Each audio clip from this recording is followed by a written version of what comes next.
Have you ever thought that you might be putting people off with your behaviour and you might not even realise you're doing it?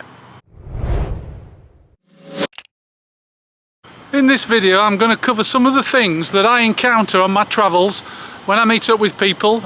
I have Zoom calls or I have in-person meetings with them, and their behaviour makes me run a mile. Now, I'm no saint, I'm as guilty as anybody of the behaviours that I'm about to describe in this video. But take a good long look at yourself and ask yourself, are you behaving like this? Because you might be putting people off. These are ugly behaviours that I often see in people, but I particularly see them in people over 60. As I said earlier, I'm guilty of them myself, but I've made a concerted effort after the age of 60 to not do these things because I don't want to put people off. I'm particularly keen that the small group of people that I now count as friends stay as friends, and I don't want to do anything that might drive them away. Not just that, I am still open to making new friends. I'm just a little bit more selective these days, a little bit more particular about the people that I let into my inner circle.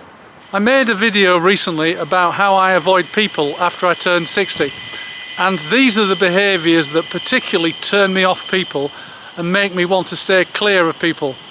So let's get into the video and let's go through these behaviours and see if you can identify any of them in yourself. I know I can. The first behaviour is dominating conversations. I come across this one a lot.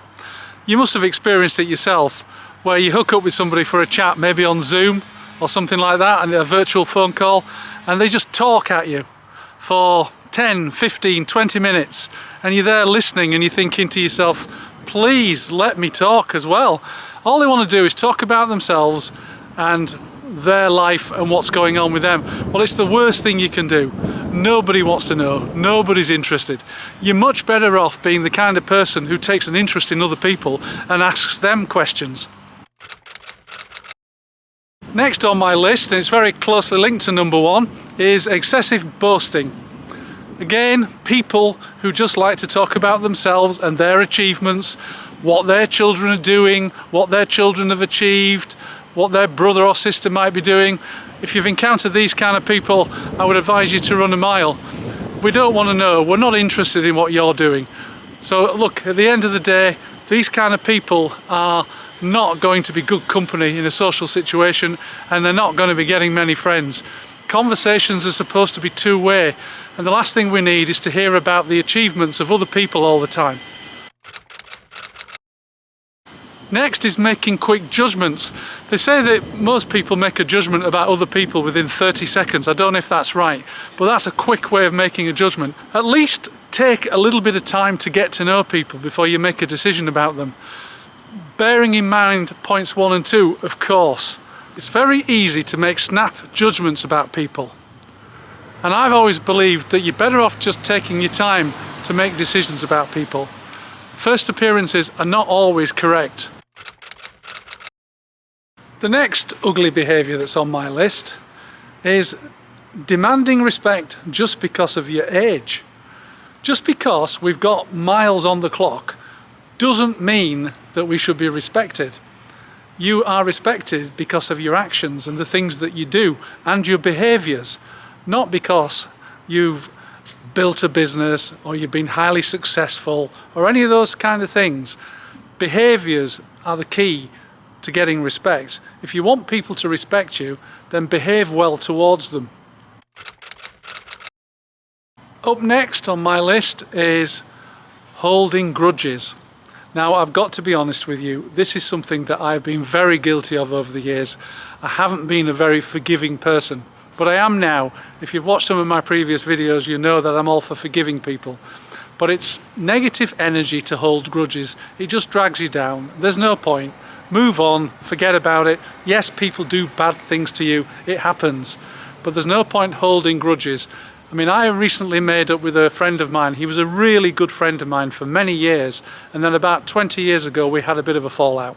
But now we've made up, and I see him every month. We go on long walks, and I'm so glad I've made up rather than holding the grudge against him for the action that he took against me 20 years ago, which drove us apart.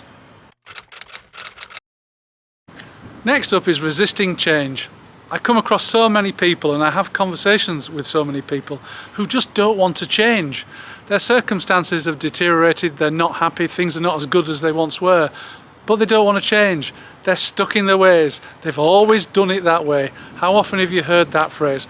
Well, my advice, if you're over 60, is don't be that person. You've got to change, you've got to have a growth mindset.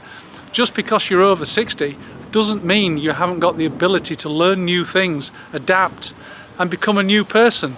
So don't be stuck in the past, particularly, and not wanting to change. Which brings me on to my next thing, which is being stuck in the past. I have conversations with lots of people who are defining themselves by something that they once did. This is particularly pertinent when it comes to jobs and careers. I was that person for a while, and I think it's important to move on from your past. Whatever you did in your 20s and your 30s and your 40s, that was then, this is now. Yeah, you might have been a doctor, or you might have been a professional footballer, or you might have had your own business, or you might have been this, or you might have been that, but you're not that now. If you've made the decision, it's time to move on, and don't look back. Just keep looking forward, keep moving forward. That is the best thing that you can do. Dwelling on past mistakes in particular is a very destructive thing to do. Those are things that you got wrong, and you've got to be 100% responsible and accountable for them. Yes, of course you do, but they're done. It's finished. Just learn from them and make sure that you don't repeat the same mistakes. And now it's just as important that you just take action to get the life that you're after and not look back in the past when life might have been even better. Rather than dwelling on that past life, do something now, an action that will actually give you a better life today. So what about you? Do you recognise any of these behaviours in yourself?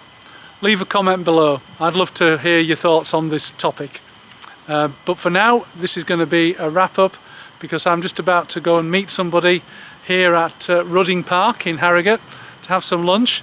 It's a guy that I haven't seen in many years, and he recently reached out to me. He was somebody who used to work for me, bizarrely, so I'm looking forward to seeing how he's getting on in life. So thank you very much for watching. I appreciate you taking the time, and perhaps you should watch this video next, which is the reasons why I avoid people after 60. Thanks again. See you next time. These are ugly behaviours that I come across a lot. The first behaviour is dominating the conversation. It's very easy. Next up is resisting change. I see so many people that just don't want to change. Now this isn't something that is particularly common among old people.